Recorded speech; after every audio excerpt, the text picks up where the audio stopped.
नमस्कार। स्वतंत्रता दिवस के अवसर पे सभी देशवासियों को, सभी दिल्ली वासियों को बहुत बहुत ढेर सारी दिल से शुभकामनाएं। हमारा देश 1947 में आज़ाद हुआ था। आज ही के दिन 15 अगस्त को हर साल हम लोग 15 अगस्त को उन सब लोगों को याद करते हैं जिन लोगों ने देश को आज़ाद कराने के लिए खूब त्याग किया था, तपस्या की थी, अपनी जान की कुर्बानी दी थी। सुभाष चंद्र बोस, भगत सिंह, अशफाकुल्ला खान, चंद्रशेखर आज़ाद, न जाने कितने लोगों ने अपने देश को आज़ाद कराने के लिए अपनी जान कुर्बान कर दी थी। बाबा साहब अम्बेडकर, महात्मा गांधी, सरदार पटेल, न जाने कितने लोगों ने अपना पूरा जीवन में त्याग किया, तपस्या की, अपना करियर बर्बाद कर दिया और देश को आज़ाद कराने के लिए अपनी जवानी में लग गए। देश आज़ाद होने के बाद 1947 से लेके आज तक पिछले 73 साल में इस आज़ादी को बरकरार रखने के लिए भी बहुत लोगों ने कुर्बानी दी है। आज भी बॉर्डर के ऊपर न जाने कितने सैनिक अपनी जान कुर्बान करके हम लोगों को सुरक्षित रखे हुए हैं। आज जब आप खुली हवा में सांस लेते हैं, आज़ादी के साथ सड़कों पे टहलते हैं, आज़ादी के साथ ये जीवन व्यतीत कर रहे हैं, हमें एहसास भी नहीं होता कि कितने सैनिक बॉर्डर के ऊपर अपनी जान कुर्बान करके हमें ये आज़ादी बख्शते हैं। कुछ दिन पहले आपने सुना होगा चाइना के बॉर्डर के ऊपर हमारे 20 सैनिक चाइना के साथ दो हाथ करते हुए शहीद हो गए। आज का दिन उन सब लोगों को भी याद करने का दिन है जिन लोगों ने पिछले 73 साल में इस आज़ादी को बरकरार रखने के लिए अपनी जान कुर्बान कर दी। उन्हें याद कीजिए। उनके परिवार ने कितनी बड़ी कुर्बानी दी, उन्हें याद कीजिए। और इस आज़ादी को बरकरार रखने में हमें भी अपना योगदान देना है।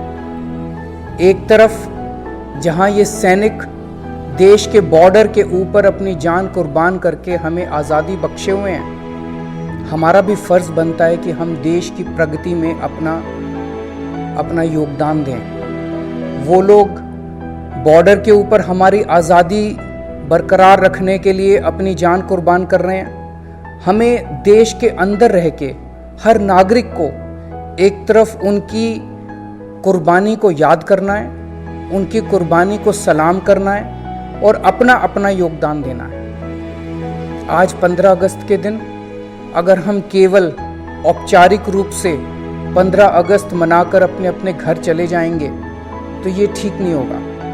हमें भी अपनी तरफ से देश को आगे बढ़ाने के लिए अपना योगदान देना है। तो मैं आज आप लोगों से 3 चीज़ों की दरख्वास्त करता हूं। पहली चीज़, आज हम प्रण ले सकते हैं कि हम अपने जीवन में कभी कोई भ्रष्टाचार नहीं करेंगे, ना रिश्वत देंगे, ना रिश्वत लेंगे।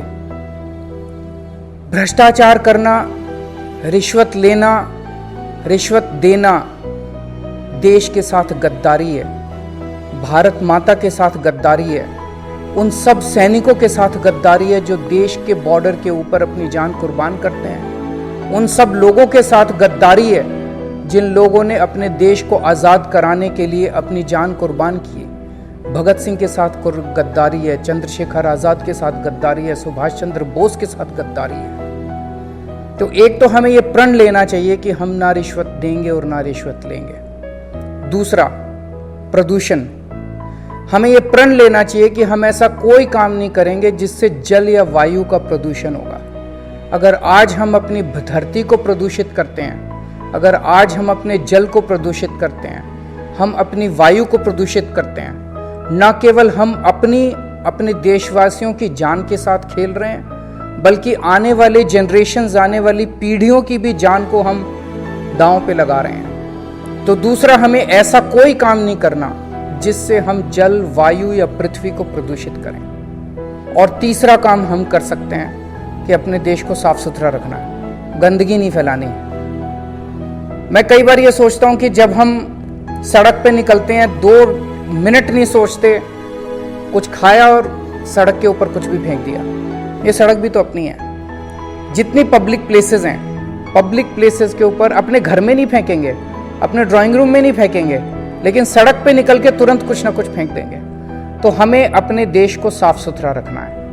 ये 3 चीजें हमें याद करनी है। 3 चीजों का आज 15 अगस्त को हमें प्रण लेना है। तभी हम ये सोच सकते हैं कि हम उन लोगों के कुर्बानी को सच्चे तरीके से याद कर रहे हैं, जिन लोगों ने हमें आज़ादी दिलाई और जिन लोगों ने हमें आज देश को आज़ाद रखने में अपनी कुर्बानी कर रहे हैं। एक बात और आपके साथ मैं आज स्वतंत्रता दिवस के ऊपर करना चाहता हूं। पूरा देश और पूरी दुनिया इस टाइम महामारी से जूझ रही है। पूरे देश के अंदर कोरोना फैला हुआ है, पूरी दुनिया के अंदर कोरोना फैला हुआ है। ऐसे समय कहते हैं कि मानव जाति के इतिहास में इतनी बड़ी महामारी कभी नहीं आई, इतनी बड़ी विपदा मानव जाति के इतिहास में कभी नहीं आई। 1918 में स्पेनिश फ्लू आया था, वो भी काफी बड़ा था, लेकिन बताते हैं कि कोरोना की ये महामारी उससे भी कहीं ज्यादा बड़ी है। सब लोग जूझ रहे हैं इससे, कई लोगों की मौत हो चुकी है। ऐसे में मुझे दिल्ली के लोगों के ऊपर गर्व है। ऐसे में मुझे मेरे दिल्ली वासियों के ऊपर गर्व है कि दिल्ली के लोगों ने अपनी सूझबूझ से, अनुशासन से, मेहनत से, हम सब दिल्ली वासियों ने मिलके कोरोना पे कुछ कंट्रोल कर लिया। मैं ये नहीं कहूँगा पूरी तरह से कंट्रोल हो गया है, क्योंकि ये ऐसी महामारी है जिसका किसी को कुछ नहीं पता कि ये कल क्या रूप धारण कर लेगी। अभी फिलहाल स्थिति कंट्रोल में है दिल्ली के अंदर। आज हम दिल्ली में 100 टेस्ट करते हैं तो 2 महीने पहले 35 लोग बीमार निकलते थे उसमें। आज 100 टेस्ट करते हैं तो 6 लोग बीमार निकलते हैं। आज दिल्ली के अंदर कोरोना से होने वाली मौतों की संख्या में भारी कमी आई है। 2 महीने पहले जहां रोज 100 से ज्यादा मौत हो रही थी, आज दिल्ली के अंदर 20 से भी कम मौत हो रही है। इसको भी कम करना है, इसको जीरो लाना है। एक भी मौत नहीं होनी चाहिए कोरोना की वजह से। उस दिशा में भी सब लोग लगे हुए हैं, लेकिन काफी कमी आई है। आज दिल्ली में 90% से ज्यादा लोग जो कोरोना से संक्रमित हुए थे वो ठीक होकर घर जा चुके हैं। नमस्कार, मैं हूं मानक गुप्ता। अगर आपको हमारा ये वीडियो पसंद आया हो तो इसे लाइक और शेयर जरूर करें, और हाँ, हमें सब्सक्राइब और फॉलो करना ना भूलें, ताकि आप देश और दुनिया की कोई खबर मिस ना करें। तो जुड़े रहिए हमारे साथ और देखते रहिए न्यूज़ 24।